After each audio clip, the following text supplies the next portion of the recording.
Bom dia a todos, bom dia a todas, bom dia para você que nos assiste pela Pop TV em Sobradinho e Porto Alegre ou nos escuta pela Cultural FM na Santa Catarina e no Rio Grande do Sul. Sejam todos muito bem-vindos e bem-vindas a mais um ICL Mercado e Investimentos.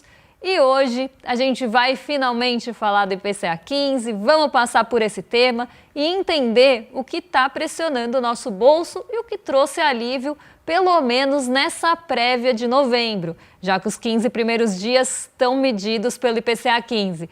Além disso, a gente vai falar da diminuição da extrema pobreza aqui no Brasil, porque aconteceu alguma coisa muito curiosa e vocês vão ver que os gráficos não me deixam mentir.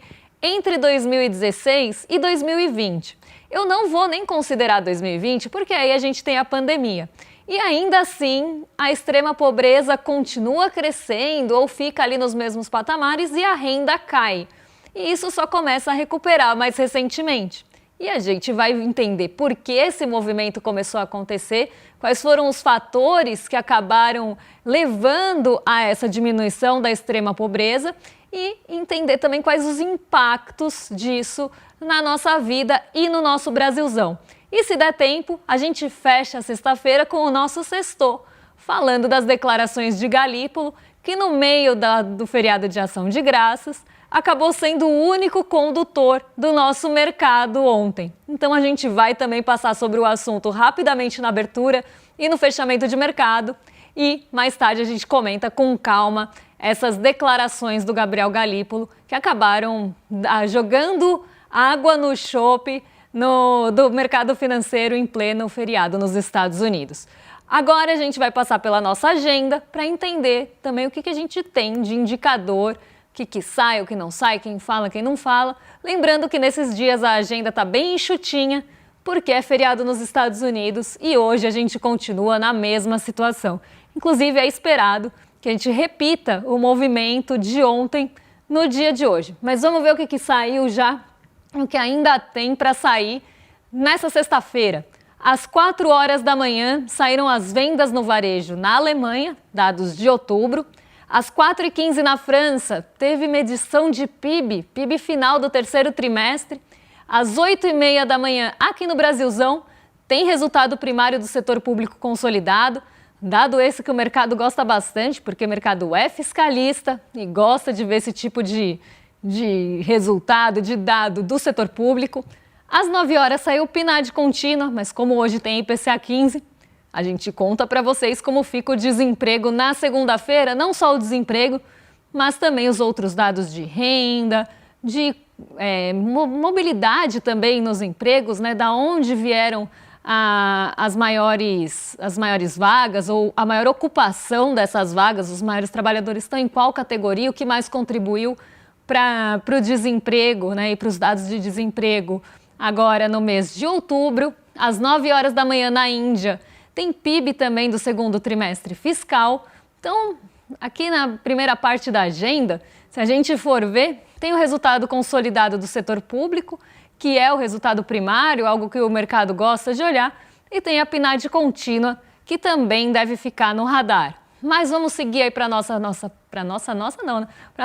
próxima página de agenda, porque às 10 horas da manhã na Alemanha saiu o índice de preços ao consumidor preliminar de novembro. Hoje está cheio de trava-língua, que a gente estava até falando na redação que toda vez que eu falar extrema pobreza, eu vou ter que falar com calma para não enrolar. E agora aqui os dados de inflação ao consumidor da Alemanha, dados preliminares de novembro, até porque o mês de novembro está acabando, mas ainda não acabou.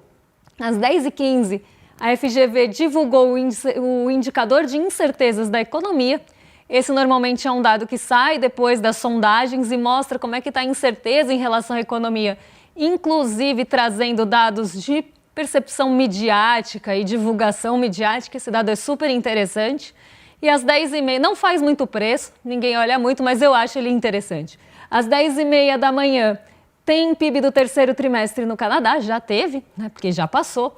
E além disso, tem CAGED hoje aqui no Brasil ao longo do dia, com geração de vagas no emprego formal de outubro. Dado também que acaba ficando em segundo plano, ainda mais em um dia de PNAD contínua.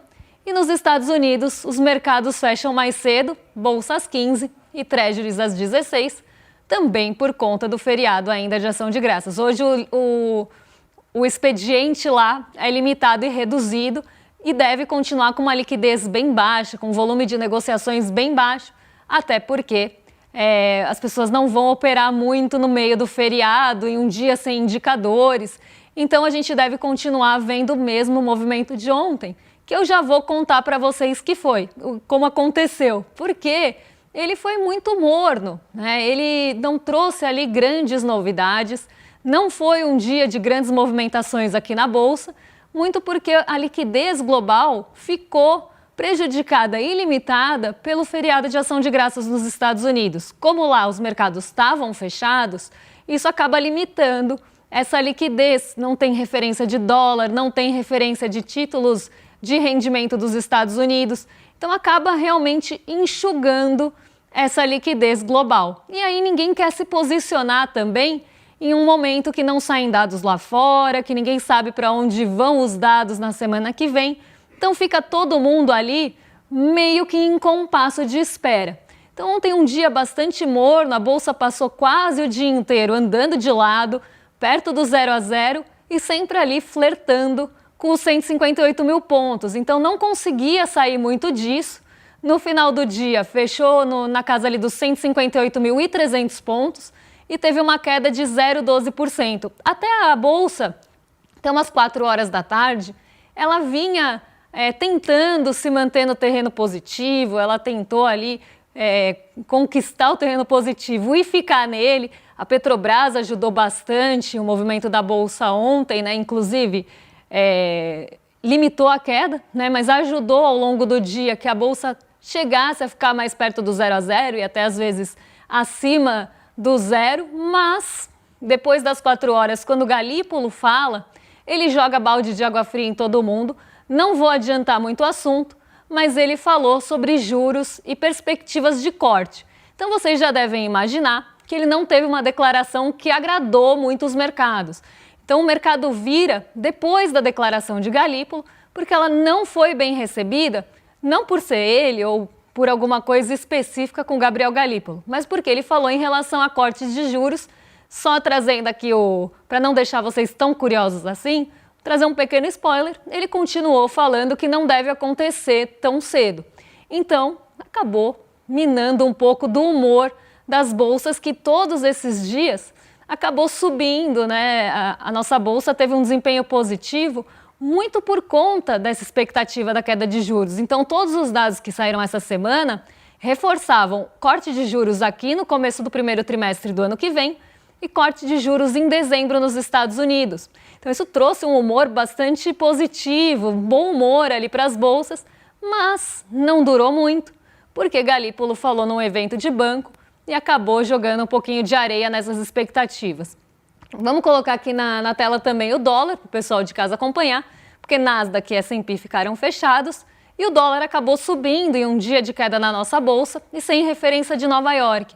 Então não foi, como eu falei, um dia de grande movimentação, não foi um dia de muito volume de negociações, não tinham muitos condutores também para direcionar o movimento da Bolsa. Teve ali alguma expectativa em relação à Petrobras e relatórios que vão sair até de planejamento da companhia, isso acabou melhorando um pouco o humor, mas tirando isso não tinha nada que conduzisse em bloco as ações para uma direção.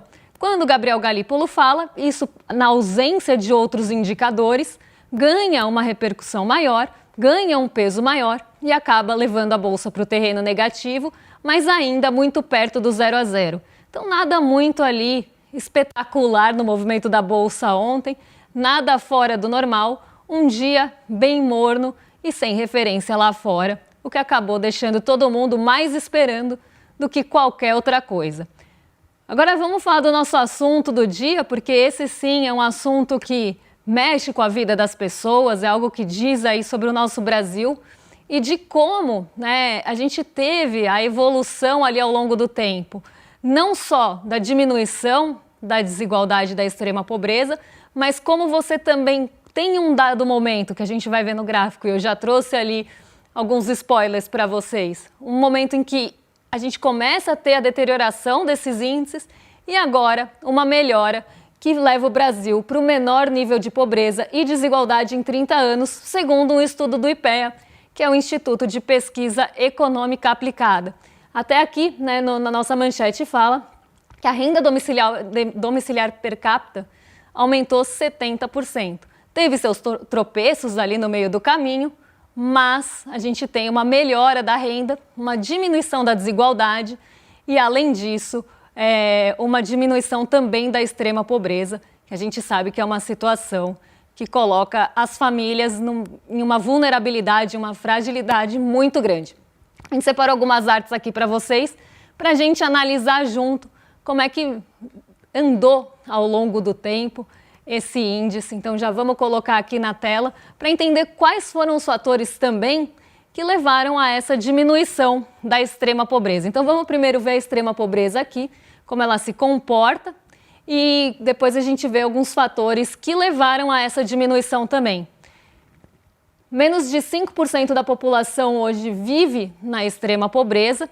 Esse índice lá em 95, então há 30 anos, né, trintou já 95 aí, pelo menos até novembro, né? Então a gente tem um índice ali de extrema pobreza no Brasil de 25%, então é um quarto de pessoas aí, de brasileiros na extrema pobreza, e a gente vê que esse índice ele vai caindo ao longo do tempo. Ali entre 2005 e 2015 ele até tem uma aceleração da queda, então as pessoas saem dessa extrema pobreza. E a extrema pobreza, tá, só para vocês entenderem, são pessoas ali ou famílias que vivem com $3 por pessoa ou R$ 267 mensais. Então é realmente uma situação de muita vulnerabilidade e que, né, se a gente pudesse diminuir essa extrema pobreza a zero, seria o ideal. Ninguém deveria viver em uma situação como essas. Pode deixar aqui na tela que a gente vai falar também da pobreza aqui. A linha da pobreza, ela já tem um patamar um pouquinho mais alto, mas ainda assim é uma linha preocupante que também traz muita vulnerabilidade, também traz muita fragilidade às famílias. E, né, tem gente que, né, nem vou falar, mas tem gente que acaba falando aí que não tem que ter programas assistenciais, que não tem que ter programas de transferência de renda, quando no Brasil, há 30 anos atrás, a gente tinha 25% da população, das pessoas vivendo na extrema pobreza e 61% vivendo na pobreza. Então, quem defende que não tem que ter medida assistencial, que não tem que ter transferência de renda, não conhece a realidade do Brasil e como ela veio mudando também ao longo do tempo, sobretudo com programas de transferência. O estudo do IPEA mostra, inclusive, esse impacto dos programas de transferência de renda na diminuição da extrema pobreza e da pobreza. Então, quem fala que isso, quem desdém, quem fala que não tem por que existir, não sabe o que está falando e não deve saber também o que é viver com $8 por pessoa por dia numa família e equivalente aí a R$ 738 mensais em valores médios para o ano passado. E aqui está sendo usado o poder de paridade de compra. É um estudo que mostra, então, que a gente tem essa diminuição da pobreza e da extrema pobreza ao longo dos anos 2000. A gente sai de 61% da população na pobreza para 26% agora em 2024.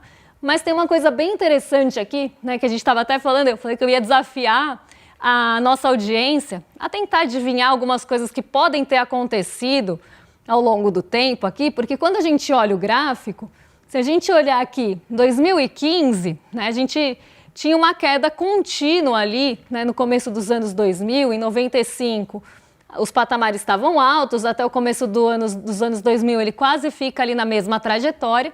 Em 2005 ali, ele começa a ter uma queda, né, começa a ter uma linha bem decrescente para quem está só ouvindo a gente, tanto da pobreza quanto da extrema pobreza. Eles vão ali em queda praticamente contínua até 2015. Em 2015, alguma coisa acontece no meu coração, e no coração do Brasil, eu diria, que acaba trazendo um pequeno aumento, uma barriguinha da extrema pobreza e da pobreza no Brasil. Então, você tem um aumento dos dois indicadores, né, mais pessoas, né, então vinha em queda, e aí um pequeno salto, uma barriguinha mesmo no gráfico de pessoas que voltam para a pobreza e extrema pobreza. Isso aumenta em 2020, então a gente tem essa barriguinha quase constante de depois de 2015 até 2020, então essa barriguinha continua ali aparecendo. Em 2020 a gente tem a pandemia, então tem sim um salto e começa a cair ali, né, depois de 2020 e começa a ficar mais decrescente perto de 2024. Então, eu queria até falar aí para a nossa audiência o que vocês acham que aconteceu entre 2015 e 2020. Eu não vou nem considerar a pandemia aqui, a gente pode pegar 2015 a 2020, o que aconteceu nesse intervalo que pode ter aumentado a extrema pobreza e a pobreza no Brasil. Será que foram reformas trabalhistas? Será que foram as políticas econômicas neoliberais que voltaram a tomar conta com mais intensidade nesse período? E a gente sabe que combate à pobreza e extrema pobreza não parece ser um grande problema, principalmente para um pensamento neoliberal que é mais retrógrado, porque o pensamento neoliberal até pode ter uma evolução, mas aqui no Brasil parece que é sempre o discurso neoliberal mais retrógrado que tem. Talvez seja isso. Talvez sejam todas as reformas que tenham sido feitas para que a tal fada da confiança chegasse ao Brasil, todas aquelas reformas, aquelas mudanças que são sempre impostas para um país, em tese, prosperar e que normalmente desfavorecem as pessoas mais pobres, não olha para as pessoas que estão nessa situação de pobreza, extrema pobreza, que desvaloriza o trabalhador. Então a gente pode elencar aqui uma série de fatores para essa barriguinha acontecer. E aí eu até desafio quem está no chat a também contribuir com todos esses pontos, que a gente sabe o que aconteceu muito bem ali depois de 2015. Mas vamos ver agora um dos fatores que acabaram mexendo bastante com essa diminuição da pobreza e da extrema pobreza, que é a renda domiciliar per capita. O IPEA aponta como um dos principais fatores de diminuição dos índices de pobreza e também de diminuição da desigualdade no Brasil. Claro que a gente ainda tem um Brasil muito desigual, a gente ainda tem um país com muita desigualdade em todos os aspectos, mas isso vem diminuindo ao longo do tempo. E a renda domiciliar per capita fez parte disso. A gente sai ali dos anos 90, né, em 96, de R$ 1.191 de renda domiciliar per capita. Em 2004 era 1.141. A renda se valoriza a partir desse momento. Então também eu coloco aí o desafio para a nossa audiência pensar o que aconteceu aqui. Você tem uma alta até 2012, que é quando a renda atinge R$ 1.800 na renda domiciliar per capita. Só para vocês entenderem, é a renda de todo mundo ali da casa, dividindo por todas as pessoas que você tem no domicílio. Depois ela fica ali meio estável. Entre 2012 e 2016 ela até tem uma queda, né? Começa a ter queda.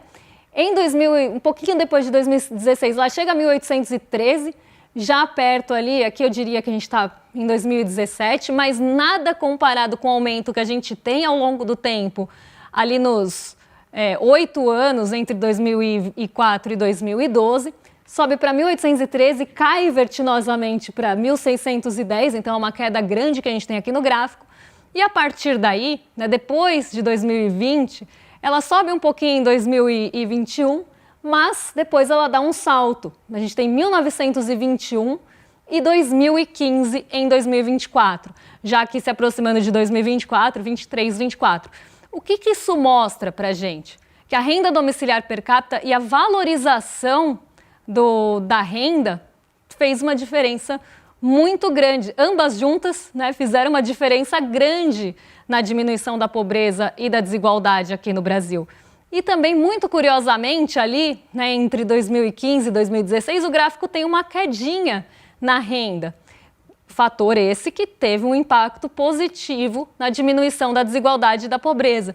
E aí também desafio vocês a tentar lembrar e puxar pela memória o que aconteceu nesse período, né, em relação a trabalhador, em relação à valorização do salário mínimo, que deixou praticamente ou a renda domiciliar per capita em queda ou andando de lado entre Ali, voltando no gráfico, tirando ali os últimos... Pode voltar aqui, ó.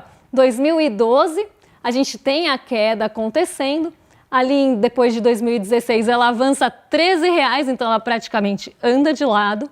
E depois ela cai. Claro que aqui a gente tem a pandemia em 2020, então tem um fator de impacto da pandemia e também da recuperação pós-pandemia. Então, a recuperação pós-pandemia, o mercado de trabalho mais aquecido, a valorização do salário mínimo, acabam levando aí de 1.610 para 2015, a patamares que a gente via antes ali, né, de ascensão da renda. Depois ele fica praticamente ou caindo ou estagnado. Então, aparentemente, o que o IPEA quer mostrar para a gente é que valorizar o salário mínimo, ter um mercado de trabalho aquecido, políticas ali também de distribuição de renda, tudo isso junto faz com que a gente tenha uma diminuição da desigualdade e da pobreza e da extrema pobreza. Quem diria que atuar dessa forma e ter políticas econômicas e sociais voltadas para as pessoas e não só para alguns interesses, poderia melhorar a situação aqui do Brasil. Então, fica aí o ensinamento e até para a gente entender, né, quando isso falhou, em que períodos isso falhou e trouxe a volta. Se a gente sobrepusesse um gráfico a outro, onde a barriguinha sobe, no gráfico da extrema pobreza, é exatamente onde a barriguinha cai aqui. São movimentos, se a gente juntasse um gráfico no outro, ia ficar parecendo um DNA, assim, sabe? Uma barriguinha para cima e uma barriguinha para baixo. Muito curioso e coincidência que aconteça no mesmo período, né? Então, aqui, mais uma vez, o modelo neoliberal mostrando que ele só funciona quando ele acaba.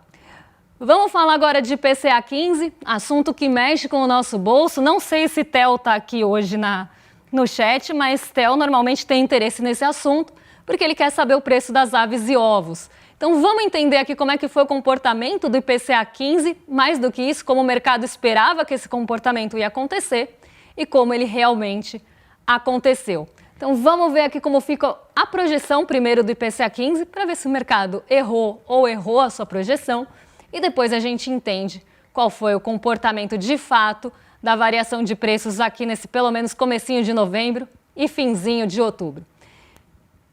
Na média, o mercado esperava que o IPCA 15 ia ser de 0,17, na mediana 0,18, a menor projeção foi de 0,10 e a maior projeção de 0,23.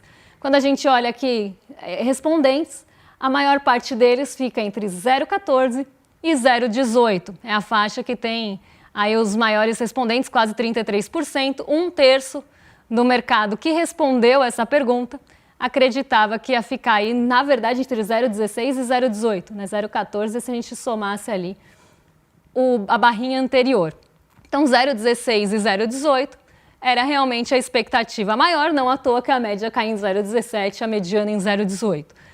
O IPCA 15, e até trazendo um pouco mais de análise aqui, o mercado esperava que a gasolina ia contribuir com essa queda ou com essa desaceleração, porque aqui não é queda de fato, que a bandeira na bandeira 1 da tarifa de energia também ia contribuir e que os alimentos poderiam voltar a aparecer. As causas, o mercado, de certa forma, entendeu bem e previu bem, mas a magnitude, eles erraram porque o IPCA ficou um pouquinho acima desse 0,18, mas ainda assim foi considerado um bom IPCA 15, porque foi o menor para o mês de novembro em muitos anos. Então, apesar deles estarem esperando uma desaceleração um pouquinho maior, o dado foi bem recebido pela forma também que o IPCA 15 foi constituído. Então, vamos ver de fato o que aconteceu com a prévia da inflação no mês de novembro, porque aí a gente já começa a ter indícios do que deve impactar o mês final também no nosso bolso. A inflação, ela ficou em 0,20 em novembro, pelo menos a prévia da inflação. Então, realmente um pouquinho acima daquele patamar previsto pelo mercado. A métrica do mês anterior, que inclusive o mercado achava que ia se repetir, foi de 0,18. Em novembro de 2024, então entre o ano, né, entre 25 e 24, ou no interanual aqui, ou entre os anos, a gente tem uma queda interessante, uma desaceleração interessante, porque em novembro de 2024, até considerando o mesmo período, para pegar alguns fatores que podem ter ali sazonalidade, o IPCA tinha sido de 0,62. Então tem uma desaceleração importante de um ano para o outro, e a gente sabe que quando a gente tira um dado da métrica, então a gente tira um dado ali de novembro de 2024 e substitui pelo de novembro de 2025. Se a gente tira um dado que vinha mais alto, um indicador que veio mais alto ali, por um que veio menor, ele vai mostrar desaceleração na conta final, porque você está substituindo números maiores por números menores na conta. Isso fez com que o acumulado do ano chegasse a 4,15 agora e o IPCA 15 nos últimos 12 meses a 4,50, mostrando a desaceleração, que é o que vocês vão ver no próximo gráfico, que tem ali a variação mensal, né, ao longo do tempo, e também a variação em 12 meses, que mostram as duas juntas essa tendência de queda do IPCA 15. Então a gente sai ali em novembro de 2024, como eu estava falando, de 4,77, a inflação estava mais alta naquele período, ela acelera no começo do ano, chega a 5,49 em abril, então tem uma alta do IPCA 15 aqui, pelo menos até abril, ele começa a arrefecer, começa a trazer um pouco de trégua, até pelo menos junho, tem uma pequena alta em julho, em agosto ele volta a desacelerar, setembro tem uma aceleração inflacionária ainda, mas não nos patamares do pico ali de 5,49, e depois disso a inflação começa a arrefecer por vários fatores que a gente vai ver agora, chegando a 4,5. Então, o IPCA 15 já está no teto da meta.